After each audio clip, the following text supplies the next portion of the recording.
AP సార్వత్రిక ఎన్నికలకు సంబంధించి 8వ జాబితాని వైసీపీ విడుదల చేసింది. ఇందులో 2 లోక్సభ, 3 శాసనసభ స్థానాలకు అభ్యర్థులను ప్రకటించింది.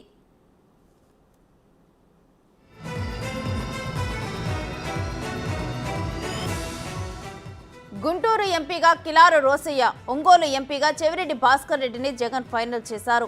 పొన్నూరు ఎమ్మెల్యే అభ్యర్థిగా అంబటి మురళి, కందుకూరుకి మధుసూదన్ యాదవ్, జీడీ నెల్లూరుకి కల్లాతూర్ కృపాలక్ష్మిని ఇన్ఛార్జిగా నియమించారు.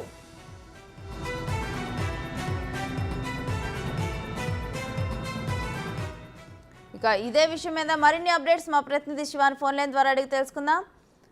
శివ, వైసీపీ 8వ జాబితా అభ్యర్థుల గురించి డీటెయిల్స్ ఏంటి? శ్రీ మొత్తం మీద చూసుకుంటే వైఎస్ఆర్సీపీ 8వ జాబితా విడుదల చేసింది. దీంట్లో 2 ఎంపీ స్థానాలు, 3 అసెంబ్లీ స్థానాలకు అభ్యర్థులను ప్రకటించింది. గుంటూరు ఎంపీగా గతంలో ఉమ్మారెడ్డి వెంకటరమణ ఉన్నారు. ఇప్పుడు అతని స్థానంలో పొన్నూరు ఎమ్మెల్యే కిల్లార్ రోషన్ కేటాయించారు. పొన్నూరు ఎమ్మెల్యే అభ్యర్థిగా మంత్రి అంబటి రాంబాబు సోదరుడు అంబటి మురళికి ఇవ్వడం జరిగింది. అలాగే ఒంగోలు ఎంపీ అభ్యర్థిగా కూడా గతంలో మాగుంట శ్రీనివాసరెడ్డి ఉన్నారు. ఈ రోజు పార్టీకి రాజీనామా చేయడంతో ఆయన స్థానంలో ఎమ్మెల్యే చెవిరెడ్డి భాస్కర్ రెడ్డిని ఎంపీగా నియమించారు. అలాగే కందుకూరు అభ్యర్థిగా గతంలో ఎవరైతే చూసుకున్నారో అరవింద్ యాదవ్ ని ప్రకటించారు. అయితే ఆమె ప్లేస్ లో కూడా బుర్రా మధుసూదన్ యాదవ్ కనిగిరి ఎమ్మెల్యేగా ఉన్నారు, ఆయన్ని ప్రకటించారు.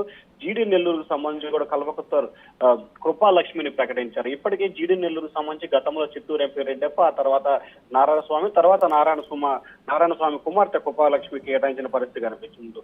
వైఎస్ఆర్సీపీ మొత్తం దాదాపుగా ఇప్పటి వరకు కూడా 8 జాబితాలకు సంబంధించి 70 మంది అభ్యర్థులు ప్రకటించింది. 17 మంది ఎంపీ అభ్యర్థులను అయితే ప్రకటన చేసింది. దాదాపుగా 33 మంది సిట్టింగ్ ఎమ్మెల్యేలకి మొండి చేయించిన పరిస్థితి కనిపిస్తా ఉంది. 17 మంది సిట్టింగ్ ఎంపీలకు కూడా ఇప్పటి వరకు మొండి చేయి లభించింది. అయితే కందుకూరు గతంలో అరవింద్ యాదవ్ ఇచ్చారు. ఇప్పుడు మరొక పేరు కొత్తగా తెర మీద తీసుకురావడం జరిగింది. అలాగే గుంటూరు ఎంపీగా గతంలో ఉమ్మారెడ్డి వెంకటరమణ ఉంటే ఇప్పుడు కిల్లార్ రోసన్ ఇచ్చారు. అలాగే జీడీ నెల్లూరుకు సంబంధించి ఇప్పటికీ ముచ్చటగా 3వ సారి అభ్యర్థిని అయితే మార్చారు.